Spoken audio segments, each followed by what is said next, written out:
I was fortunate enough to see it on Broadway before I had any idea that I'd be involved. I saw it a couple of times, and I was very moved by the material. It was shockingly familiar to my own to my own history, and I found it to be a wonderful experience. One that particularly what interested me was afterwards, that there were people all around me who were talking about their own families, and people in the lobby and people on the street who were actually relating stories about their own families to whoever they'd come to the theater with, and I found that to be very very exciting.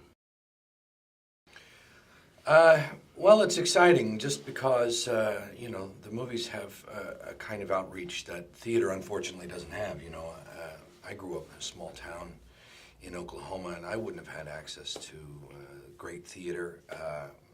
My way into works like Who's Afraid of Virginia Woolf and Streetcar Named Desire and Shakespeare came through the movies. And so the idea that some little kid is going to see August Osage County and is going to look at it and say something about that speaks to me, or my family experience means something to them, that means a great deal to me. It's not natural necessarily to take something that's written for the stage and make it work on film. It's in fact historically been kind of difficult to do that. But we always felt that the story was compelling, the characters were compelling, there's a lot of humor. There are a lot of characters, there's a lot of time that passes, there's a lot of opportunity for movement in the piece, and so turning it into a film in some ways was not as difficult as, say, Killer Joe or Bug, the earlier ones I did, which are a bit more claustrophobic. The family gathers, as it often happens now because we're so spread out as families across the country comes back together during a tragic event. And then find themselves rehashing a lot of their lives, which is what happens as adults. You don't have that many opportunities to be together. You get together and you suddenly discover that all the things that you have been trying hard not to talk about all come to the fore when you're all put into the same place again. Particularly as adults, I think we all have this experience of leaving our homes and becoming adults and thinking that we are someone other than who we were in our family, that we defined ourselves. Then walking back through that front door of your home and you're suddenly exactly who you were when you were 15.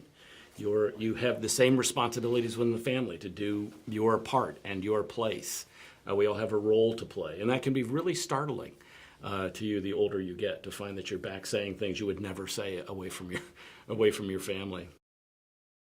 Well, that's a big question, isn't it? I mean, how does any family get so damaged? It's the human condition, I'm afraid. I'm always surprised by people who tell me that their families aren't this damaged. I mean, maybe that's just my own personal... They're not paying attention.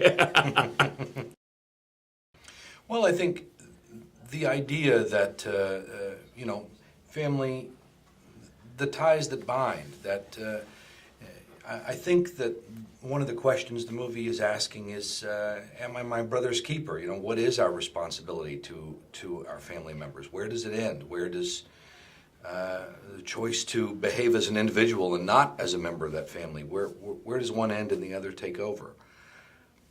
Yeah, and and how do you stop the cycle of certain behaviors that get passed on in families?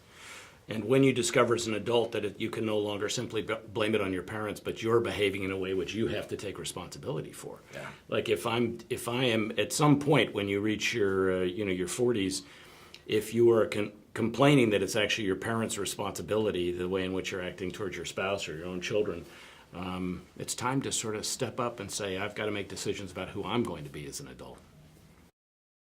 Well, we began with a wonderful piece of material that had won the Pulitzer Prize, and so actors all over the country knew about the piece, and had many of them had seen it and seen themselves in different parts. So it was a great joy right from the beginning. Just the phone was ringing off the hook with people who wanted to be in the film, and Meryl was always our first choice for who we would want to do it, and she expressed interest, and Julia wanted to do it and expressed interest, and Chris Cooper is an old friend. We'd worked together before. I just called him up and told him to be there. He didn't really ask. Once I said what it was, he said, great. And then he called me back later and said, Charlie, right? I'm going to play Charlie. He wasn't sure. He just said yes first. And then we and everyone else auditioned and won their roles through a standard audition process. And it was wonderful to just be in the room and hearing people talk, speak these wonderful words. Interestingly enough, my favorite scene is one that wasn't in the play, which was when we shot the running across the field. It was so beautiful, that with Meryl, with Violet being chased by Julia across the hayfields. It was just a beautiful day. It kind of encompassed everything that I'd kind of come to see about the place, and watching the two of them out in that field was just gorgeous.